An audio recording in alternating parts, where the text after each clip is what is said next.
You know, like I said, I just want to say, even though he lost in this fight, it was a respectable loss, by the way. It wasn't, he fought well. I just want to say that for people to know again, this is a fighter, man. It's a legendary fight. Okay, let me just go through the names of the people that Manny Pacquiao fought, and then the names of the people that Manny Pacquiao beat. All right. So let's start off with Chacha Sasakul, Nino, PC, flyweight champion of the world. Then he went on to face Bonsai Visai, and not Bonsai Visai, but whatever his name is. And no doubt about it. Then he went on to face, but before that, he faced Nadal Hussein. Okay, great fight, Nadal Hussein. He also faced a Russian fighter, fight two. And those were top guys, okay, top contenders. And then he faced also, after that, uh, he went up to super bantamweight and he upset the world by beating Alejo Leduaba, who's dead now, he died this year. Manny Pac-Man Pacquiao, he went on to face Dominican fighter, I forgot what his name is. He was the WBO champion, Agapito Sanchez. And he fought to a draw because Agapito Sanchez was headbutting and elbowing and all kinds of things. Fought to a draw, but he was whipping, but it still ended up being a draw, technical draw. So I think cuts. Then he went up to featherweight and he beat Marco Antonio Barrera. Okay, it was a shock. It sent a shock through the whole world. Okay, nobody thought featherweight, and he upset. And America learned about Pacquiao. Okay, after that, he faced Juan Manuel Marquez, and dropped Marquez 3 times. It ended up being a draw because Marquez boxed his way. Then he went on to face Eric Morales, who beat him the first time. Rematched Eric Morales, and he beat Eric Morales the second. He beat Eric Morales the third time. Jumps up to lightweight, faces David. Oh, by the way, before he does that, he jumps up to super featherweight, beats Marquez, okay, who was a super featherweight lineal champion.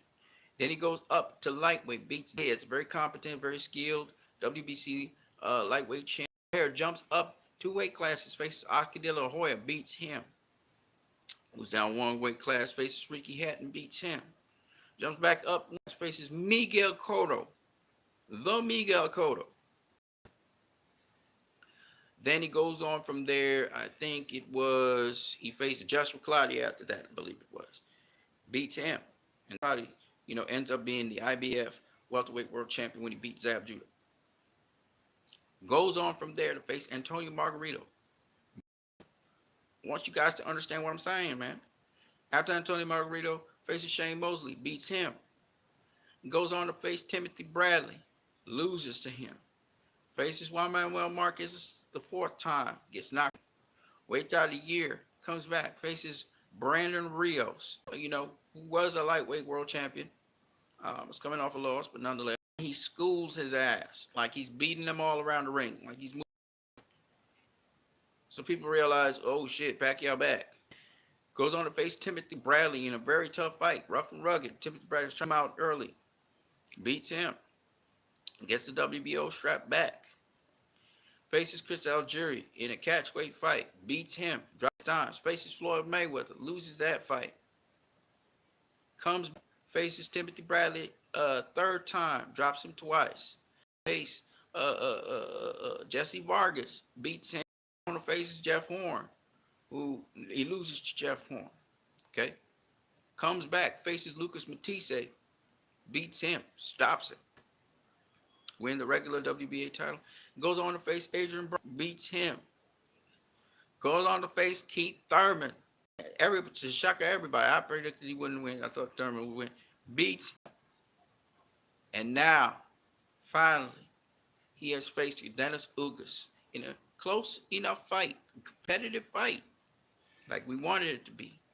And he loses to Dennis Ugas. Y'all, the career of Manny Pacquiao. All I just spoke about are great fighters. Not all of them are great. Some of them not great. But a lot of them have proven themselves. A lot of them are world champions. All right? Manny Pacquiao. I missed out one or two people. I'm gonna tell you right now, Roberto Duran didn't even come close to doing that shit. A lot of people say Roberto Duran. No, no, no. Okay, Pacquiao had a hell of a career. You're talking about Pacquiao faced. He beat 20 something people. He's 20, 21 world champions, that is. More than 20. You know, dude has 70 something fights. You got to hand it to him. He's a legend. He's an all time great. And he's going to be a first ballot Hall of Famer. We had the opportunity of seeing this phenomenal in our time. And you be able to tell it to your children. And he will be written down in the Hall of Fame. And people will remember him forever. As with, his contemporary Floyd Mayweather. But you're talking about Pacquiao facing a whole new generation of fighters, man.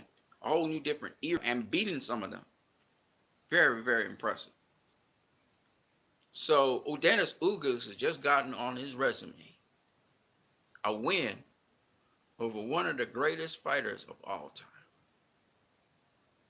Shout out to Odanis Ugas.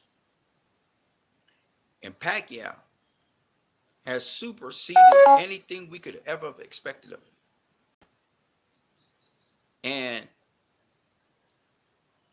he is gone to a whole new generation of fighters he's not supposed to be facing. And he has been competitive with them. That is an all-time great. And we're talking about this man is 42 years old. 42, almost 43 years old, fighting and being competitive like that. That reminds me of Sugar Ray Robinson. Was 43, 42, still competitive. He wasn't to championship level, but he was still competitive. And this is what Manny Pacquiao is. And now, Manny Pacquiao, I hope that you will realize it's time to say farewell to the sport and to people in the sport. Maybe have one more farewell fight. Don't let it be too heavy on you so people can just see you showcase your skills, your abilities, and shine about the sport gracefully. Because you have more than proven yourself. You can always have exhibition fights if you feel the itch to fight competitively.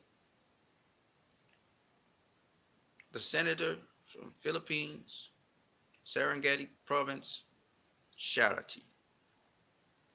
The great Manny Pacquiao. And nobody can take it from him. Nobody. I'm what you need. Peace.